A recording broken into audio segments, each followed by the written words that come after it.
ration book that we had. And here are all the things that were rationed.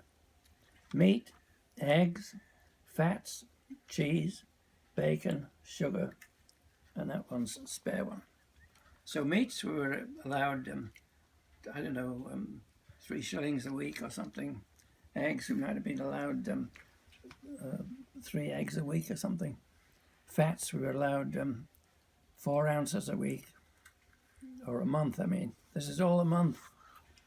And cheese, we were allowed another 4 ounces a month.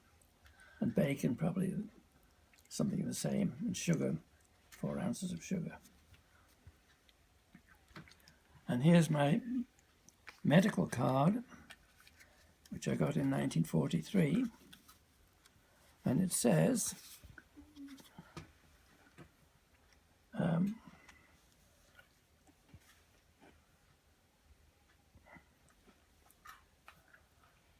I shall not call a practitioner, a doctor in other words, to visit me between the hours of 6 p.m. and 9 a.m., that's all night, except in cases of serious emergency.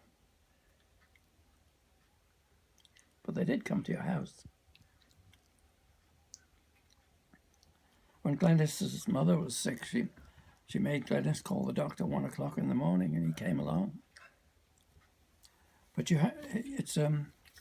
they had a scheme like Governor Shumlin wants to institute, in which case you choose a doctor and then you go on his panel. So basically that's the only doctor you can go to. But you can go to other doctors, but you may have to pay. And then it's not like here, you had to be referred to a specialist. You couldn't just go to any specialist you wanted to. But here you can just go to a specialist if you want right away.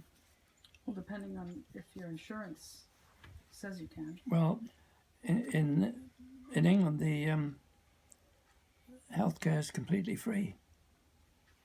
And Canada. When I was traveling in England a couple of years ago, and I was on the train with a fellow opposite me on the seat, who turned out to be a hospital administrator.